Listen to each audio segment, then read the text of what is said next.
I'm not much of an artist, but I do have a drawing tablet.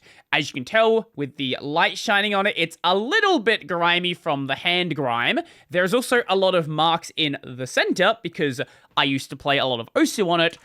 Nowadays, I primarily use it for cleaning up the faces in my thumbnails. That's its main function. It is by no means an amazing tablet. It's a one by Wacom. It is a totally serviceable tablet. It's one that a lot of people recommend, especially for Osu, at least a couple of years ago. Maybe there is a different suggestion now. I have no idea.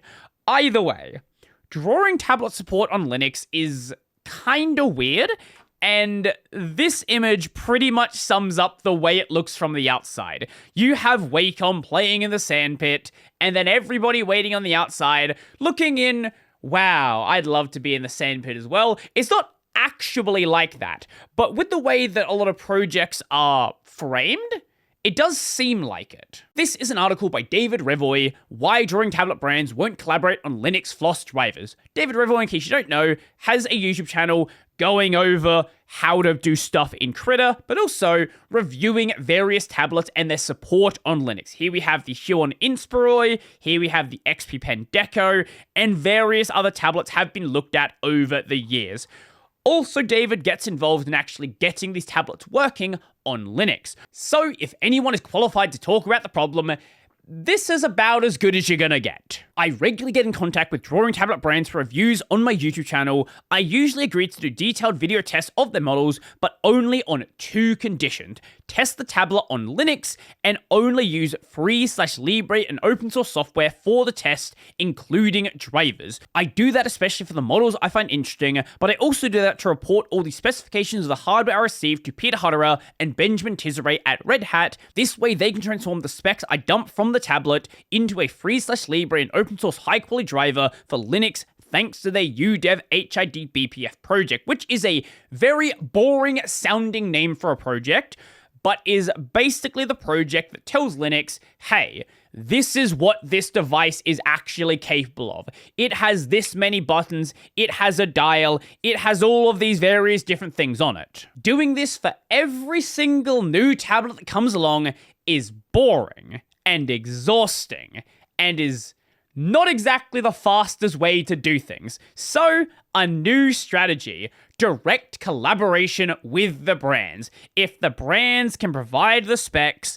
that saves everybody time. And this is what Wacom has been doing for a very long time. For that, I sent many emails, because with brands like XP Pen, Gaomon, Huon, I'm not in contact with the technical department, but with the marketing department. Usually after a few emails, I get a "we'll discuss that internally to get back to you if we're interested" type of answer, and nothing. So I usually kept pushing and insisting. In many cases, that email probably never made its way to the technical department and basically went right in the trash. They're like, well, somebody asked for a thing. Nah. Just don't even worry, don't even bother them about it. We've had this email many times before. Just get rid of it. But sometimes things do go well. More recently, during discussion with Gaomon, things became more promising. They actually connected me with someone technical, someone working at Shenzhen Huon Trend Technology. Huon. Not really surprising, I had long observed in my reviews that the proprietary drivers of Gaomon, XP Pen, Huon, and UG all had a similar structure in their Debian packages and were using the same tools. Now it's obvious. All of them were owned by the same company. So I really felt with this technical contact, I was finally reaching the right person, and not only that, but someone who could be in charge of managing the drivers for 4 brands. I quickly sent them all the specifications, links, and method, and invited them to contact Peter Hutterer and Benjamin Tizere. After that, I was genuinely excited and proud of myself. Things were moving in the right direction, and all this volunteer work of emails was about to be fruitful. It wasn't fruitful. It wasn't fruitful whatsoever. The answer: a polite rejection. This is something which, by all accounts, at this point, should have moved forward, but didn't. I've never used a Gaomon tablet myself, but amusingly for Gaomon, they do have this listing on their website: pen tablet for Osu. You don't exactly need a specific tablet for Osu, but I guess if you want to buy whatever they specify. I don't know if it's a good tablet. Ask Osu fans if it is, but they do have this page, and I thought it was kind of cute. So, here is the response. I need to apologize as I spoke with our technical team again today, and we've decided not to move forward with the Linux driver project at this time. We carefully reviewed the project you shared with us, github.com/linuxwacom/wacom HID descriptors. While we appreciate the initiative, we found that this is primarily a Wacom-led project, and the potential impact for Gaumon would be quite limited. Even if we added support for our devices, the system would still show the device as a Gaumon model, but the overall setup would display Wacom branding. More importantly, participating would require sharing our device specifications directly with Wacom, which is not something we can consider. What that should immediately tell you is that somebody technical either didn't look at the repo, like at all, or they looked at the repo and they were busy and they're like, I see Wacom stuff here, this isn't really important to us. Because if you actually look at the repo and understand what the repo is, you get a very different perspective of what's here. Database of HID descriptors for Wacom Pen/Touch digitizers. This seems like something that a marketing person, and same with the title, Wacom HID descriptors in Linux Wacom, this seems like something that someone in the marketing department would have an immediate issue with. The real problem, Wacom branding in open source infrastructure. Why do we name everything related to tablets Wacom?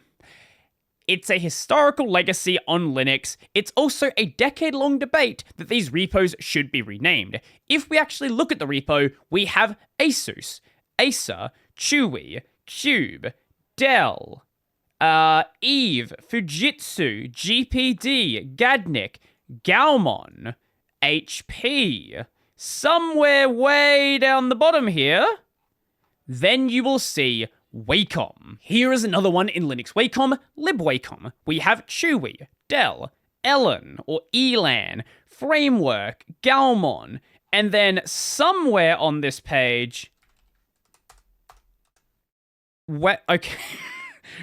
somewhere on this page, then we will have, right here, we have Wacom. But there is so much other stuff in this repo as well that is not just Wacom, but it's named after Wacom. Whilst this problem exists for graphics tablets or drawing tablets or whatever you want to call them, it doesn't really exist with other peripherals. When it comes to a lot of mouse and keyboard support, a lot of brands have specific projects for that brand. You have the Razer project, the Corsair project, things like that, but there is some generic projects out there. LibRapBag, for example, this has Asus, this has Eticity, whatever that is, Glorious, G-Skill, and primarily this is a Logitech project, but it's not named after Logitech. Same thing with racing wheels or steering wheels. There are companies that have specific projects for them, like the Fanatec driver, like the Logitech driver.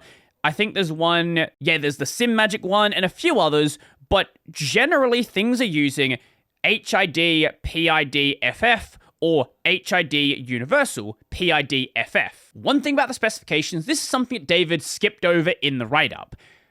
He ignored this as a problem because whilst this is true and Wacom would see the specifications of their devices, so can literally anyone on Linux. Like, you can just output the specifications with a tool like HID Recorder and see exactly what is on the device. So yes, but also, unless you're providing like manufacturing documentation, which nobody was really expecting them to do, this is kind of a non-issue. So it might be a communication barrier here. They might have thought more was being expected than was really being asked for, or they might just legitimately not understand what is already possible to do. Ultimately, the main issue here seems to be they just don't want to be associated with their direct competition, but not just direct competition, their biggest competition by far. Wacom is, for a lot of people, drawing tablet. Like, when you think of tablet, a lot of people think iPad. When you think of gaming console. A lot of older people still think Nintendo. Like, they don't even think about maybe they know about PlayStation. Maybe they know about Xbox, but the first thing that comes to mind is Nintendo. That is the position that Wacom is in. Following this article being published, Peter Hutterer reached out to David Revoy to give his feedback on why he thinks things like this are happening. This is someone who's been working on input device handling for many, many years with his work on X-Input, LibWacom, tablet driver support, and many other things. This is someone who, besides David Revoy, is also very qualified to talk about this problem. The only two branded projects in the tablet stack are XF86, Input Wacom, the Xorg driver that Wacom wrote in 2002 and has been maintaining ever since. Thanks to Linux EVDev interface, it's been a generic driver for at least 15 years now, but it was originally a Wacom hardware driver maintained by Wacom.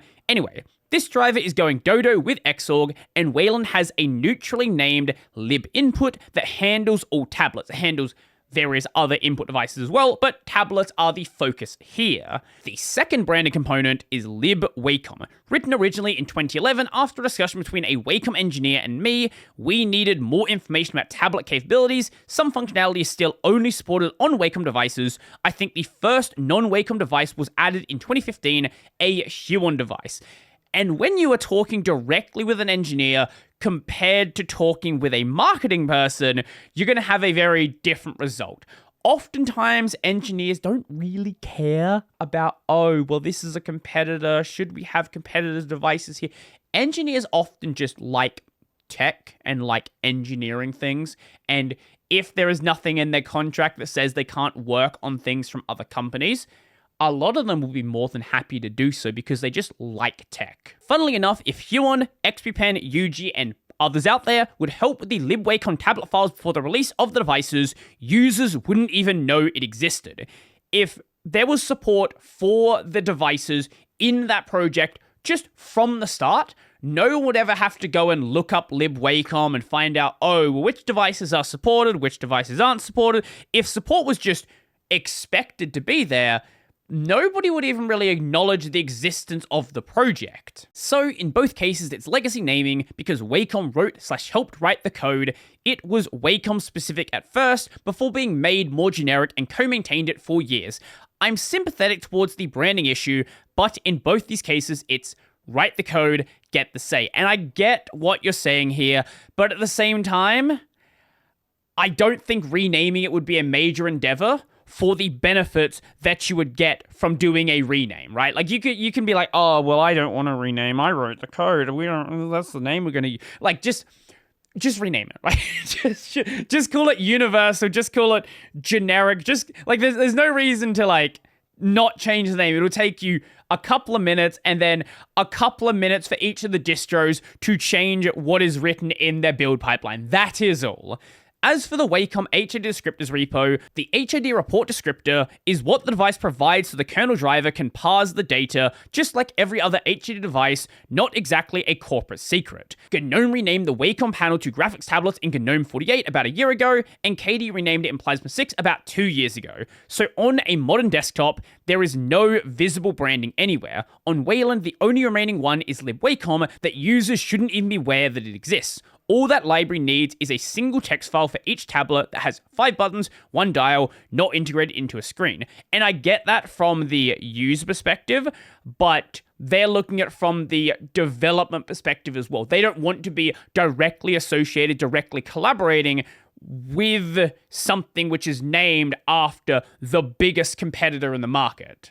Whilst it's not a thing that users are going to see, it is something that is still going to be seen for anyone in that development space. But even though it is created by Wacom, there was no reason to really name it after Wacom, right? Well, yes and no.